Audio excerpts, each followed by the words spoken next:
Autism awareness series में आज हम बात करेंगे स्क्रीन टाइम जो हमारा होता है, मोबाइल का, टीवी का, लैपटॉप का, जो भी मतलब स्क्रीन टाइमिंग जो है उसकी वजह से उस पे जो रील्स चल रहे हैं, जो राइम्स चल रहे हैं, जो कार्टून चल रहे हैं, इन सब चीज़ों से जो बच्चों में प्रॉब्लम आ रही है। जो बच्चा बिल्कुल नॉर्मल था, स्क्रीन टाइम उसका ज़्यादा होने की वजह से क्या हुआ कि एक वर्चुअल वर्ल्ड में वो कनेक्ट हुआ और वहाँ से उसको वर्चुअल ऑटिज्म के सिम्टम शुरू हुए, सोशल कम्युनिकेशन की प्रॉब्लम शुरू हुई, डिलेड माइलस्टोन दिखने लगे बच्चे में।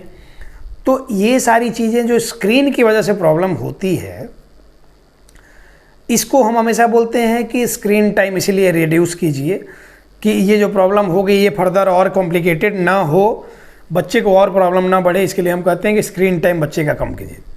अब कुछ लोग ये बात समझते हैं, कुछ लोग नहीं समझ पाते हैं।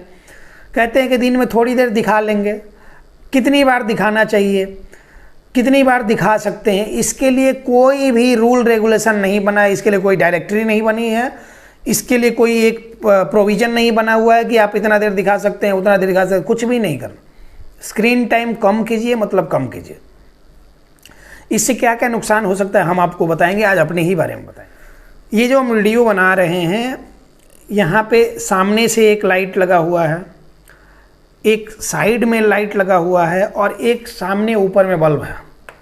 मतलब 3 लाइट है और हम कैमरे के सामने हैं, प्रॉपर कंसंट्रेट करके वीडियो बना रहे हैं।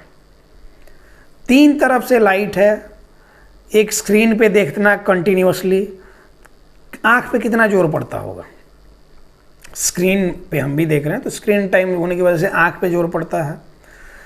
ये वीडियो अगर एक दिन में 2 से 3 वीडियो शूट किए, उसके बाद उसको होता है कि अगर कभी एडिट करना हुआ खुद से किए, नहीं तो दे दिए इन लोग को करने के लिए, टीम के लोग कोई भी कर रहे हैं एडिट।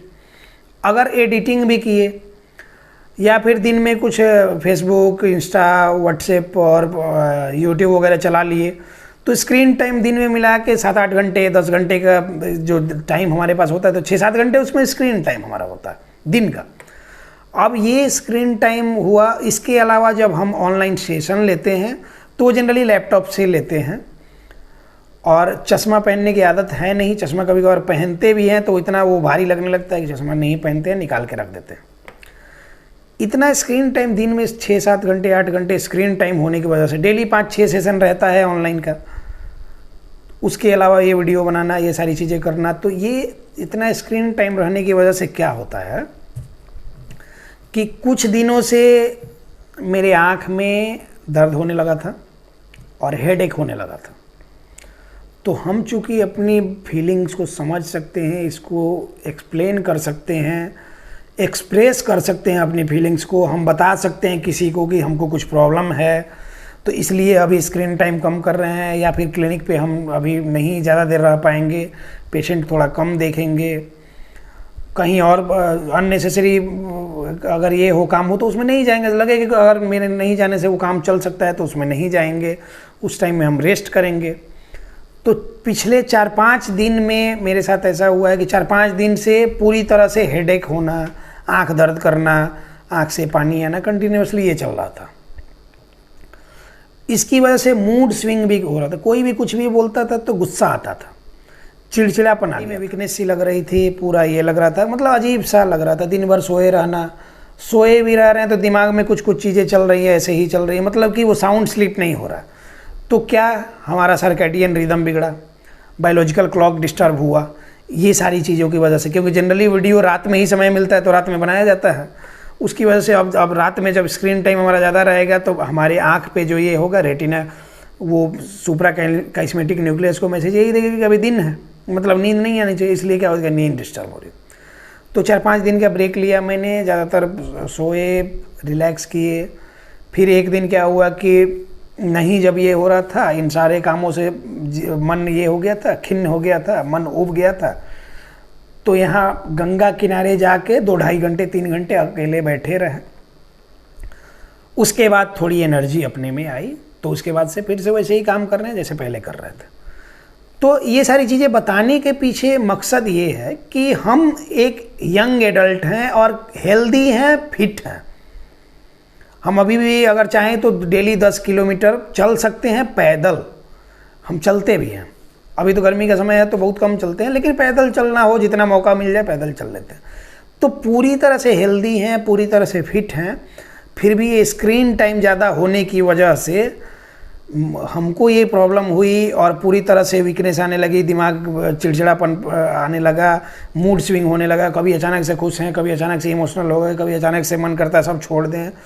तो ये चीज़ें जो हो रही हैं कि सिर्फ 5-6 घंटे के स्क्रीन टाइम से, जबकि हमको सारी चीज़ें समझ हैं, इसकी वजह से नुकसान हो रहा है ये भी समझ है, लेकिन फिर भी कर रहे हैं। ये करना है, ये काम तो करना ही करना है, अवेयरनेस के लिए करना है, आप जैसे लोगों के लिए करना है। तो ये चीज़ें करना ठीक है, लेकिन इसके साथ सेफ्टी भी होनी चाहिए कि क्या कैसे कर सकते हैं। तो जब हमारे साथ ये प्रॉब्लम हो सकती है, सब तरह से समझदार होते हुए हमको पता है कि क्या न्यूट्रिशियस डाइट जो लेंगे या फिर विटामिन सी का सोर्स ज़्यादा लेंगे तो हमको ज़्यादा प्रॉब्लम नहीं होगी, आँख वाँख के लिए सही रहेगा, आंवला वगैरह ये करते रहते हैं हम, आंवला कच्चा भी खाते रहते हैं हमेशा। तो ये सारी चीज़ें जानते हुए भी हमारे साथ ये प्रॉब्लम हो सकती है। जिस बच्चे को ये सारी चीज़ें नहीं पता है और अगर वो ऐसा फील कर भी रहा हो तो वो एक्सप्रेस नहीं कर पा रहा है, तो अब सोचिए कि उसके साथ कितना मेंटल हैरेसमेंट हो रहा है।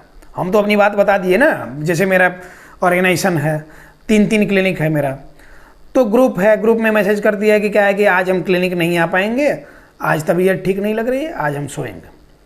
तो अपना एक ऑनलाइन वाला ये किया और उसके बाद से बंद करके 2-3 घंटे सो लिए, उसके बाद उठे तो रिलैक्स फील हुआ।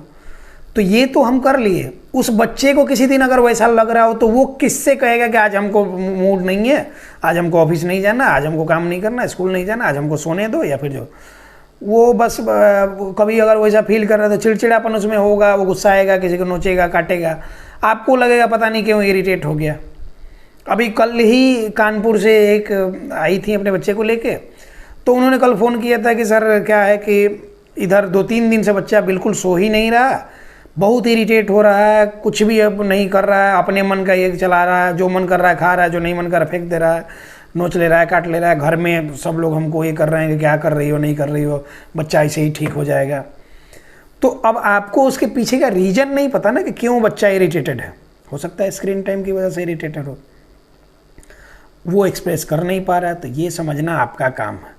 तो इसीलिए हम कहते हैं कि स्क्रीन टाइम जितना कम से कम हो सके कर दें, नहीं तो इसकी वजह से आँख पे असर पड़ता है, दिमाग पे असर पड़ता है, सर्कैडियन रिदम हमारा पूरा गड़बड़ हो सकता है स्क्रीन टाइम की वजह से, बायोलॉजिकल क्लॉक हमारा डिस्टर्ब हो सकता है स्क्रीन टाइम की वजह से, हम मेंटल कोई प्रॉब्लम हमको हो सकती है, साइकोलॉजिकल हमको प्रॉब्लम हो सकती है, स्ट्रेस एंजाइटी होकर डिप्रेशन तक हो सकता है स्क्रीन टाइम ज़्यादा होने की वजह से, माइग्रेन हमको हो सकता है, हेडेक हमको हो सकता है स्क्रीन टाइम ज़्यादा होने की वजह से।